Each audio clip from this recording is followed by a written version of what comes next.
How to restrict group chat in Messenger? Let me inform you that there is no any specific tool that helps us to restrict group chat in Messenger, but in this video I will show you one way that will help us to restrict group chat in Messenger. Simply open Messenger app and then you have to open the group that you want to restrict group chat in Messenger. Let me show you the simple way to restrict group chat in Messenger.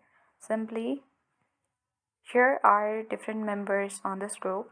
You can simply restrict some of the members that includes in this group. Suppose if this fire person is in this group, now let me restrict this person. Tap and hold the chat and tap on restrict. Once you have restricted that particular person, you simply need to open the group chat. Once you open here, it is notified that if you wish to stay in chat or leave the chat. So simply you can tap and hold and tap on archive. Once done, this group chat will be restricted in Messenger. So that is one of the way you can do.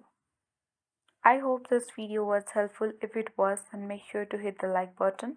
If you are new to our channel, then please subscribe it for more updates.